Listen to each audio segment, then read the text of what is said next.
Hello, race fans, and welcome to Disc Golf Daily. Today is Thursday, January 25th. We are the podcast that gets you caught up with disc golf growth and news in just 10 minutes a day.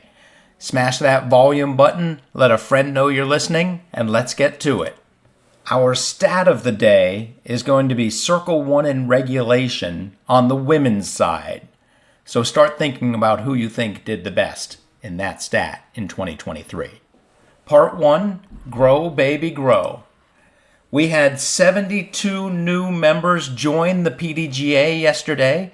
The highest PDGA number is now 277,455, and that is Terry Wiggins from Duncan, Oklahoma. Welcome aboard, Terry.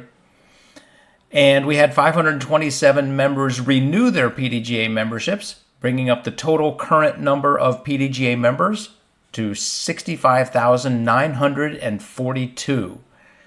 We'll break 66,000 tomorrow, easy. It'll be a question if we can get to 68,000 by Monday. That's my goal.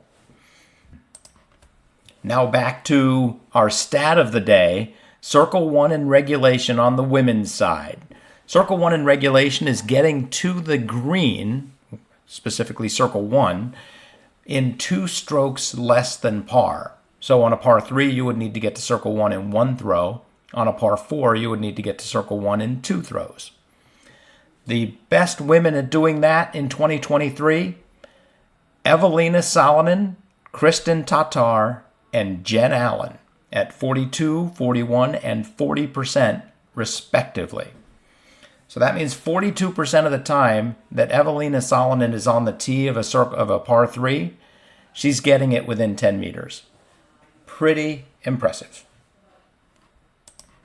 It is time for our daily YouTube catch-up. On Thursdays, we go over manufacturers, and the top manufacturer on YouTube is Dynamic Discs with 93.5 thousand subscribers. The fastest growing manufacturer this last week was MVP Disc Sports with 2.9 thousand new subscribers. That moves MVP up to 8th in the overall. But here we go. Tomorrow, we will go over podcasts and social media folks who have disc golf channels and see how they grow and grew. The final stat we check on Thursdays is PDGA event growth. So when I started tracking this, the first week there were 44 PDGA events in 2023 and there were 78 in 2024. And my thought was, this is going to be really fun to see how fast events grow in the PDGA. However, the next week it was 222 to 200. So in fact, we shrunk. And this week it is 328 to 300. So as of January 25th in 2023, there were 320 events. And this year, there's only 300. That's basically a 10% contraction in the number of events. That is something worth watching, and we will keep watching it. Stay tuned for next Thursday to see how the event growth continues. And I'll just go ahead and say it. If we are having fewer events, and you want to be a tournament director, that's a good time to become a tournament director.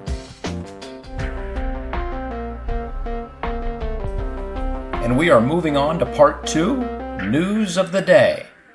So, Green Splatter put out a really funny article. Normally I wouldn't highlight an article, but this one's really good. And it's about those awkward moments when somebody claps and maybe they shouldn't have clapped, or what do you do when, and he gives a really good example of the first guy throws a pretty good shot and everybody claps, golf claps. The next guy laces it right down the fairway and everybody goes crazy. And the third guy laces it down the fairway and goes even farther and everybody goes even more crazy. And in this situation, Matt Oram in the 2022 Disc Golf Pro Tour Championship is the next person up, and he hits first available.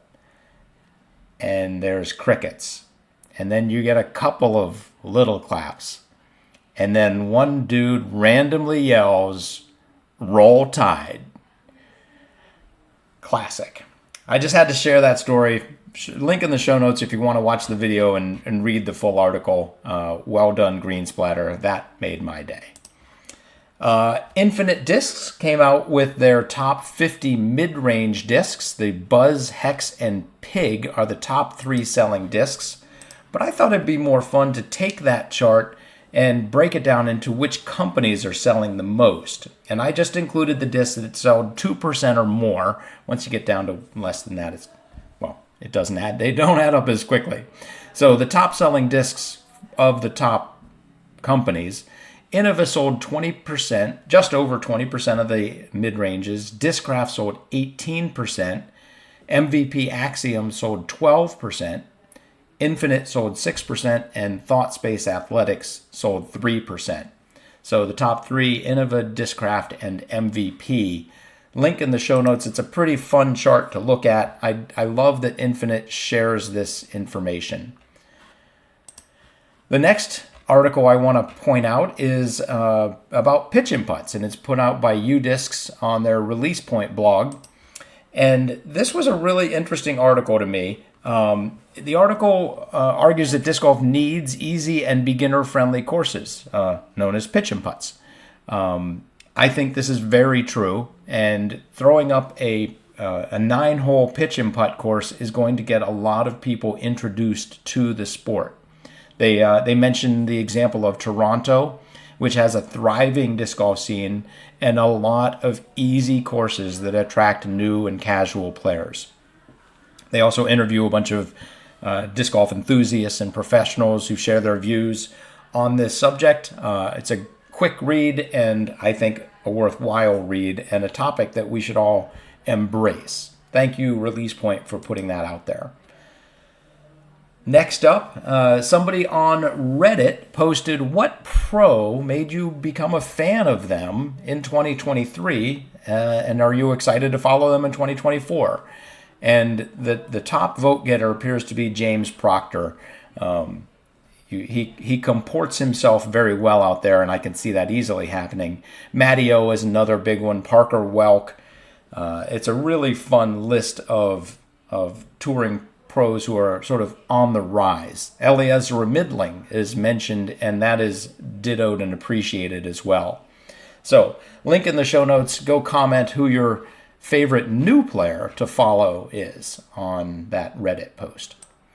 The Disc Golf Network has put out a pretty... I haven't watched it yet, but I can only imagine. It's commentated by Jeremy Colling, and it is a pickleball tournament of touring pros. So on the ad, they show Katrina Allen and Tristan Tanner going up against looks like Madison Walker and Kyle Klein. And I'm going to go ahead and say Katrina Allen's got some moves on the pickleball court. That one might be worth subscribing to DGN for. And our big news of the day, we should have started with this. Sorry, everybody. I'll list this first in the show notes. How about that? Is that the 2024 U.S. Women's registration is now open to everybody.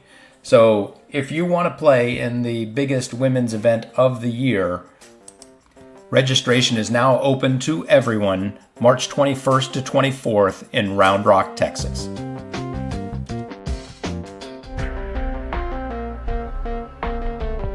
My disc golf thought of the day, and I should tell everybody we did get another email, and they do have an impact. discgolfdaily@aol.com. Send us your thoughts. But my thought of the day is that indoor disc golf is awesome. My top 2 stories in my Google News feed were both about indoor disc golf. Links in the show notes. I recently went to an indoor putting league hosted by the Northeast Women's Disc Golf Club. It was awesome. 40 or so people not braving the cold weather to play disc golf inside, or at least putt inside. There was more camaraderie than I would get at a random league at a disc golf course. There was more action through 40 or 50 putts.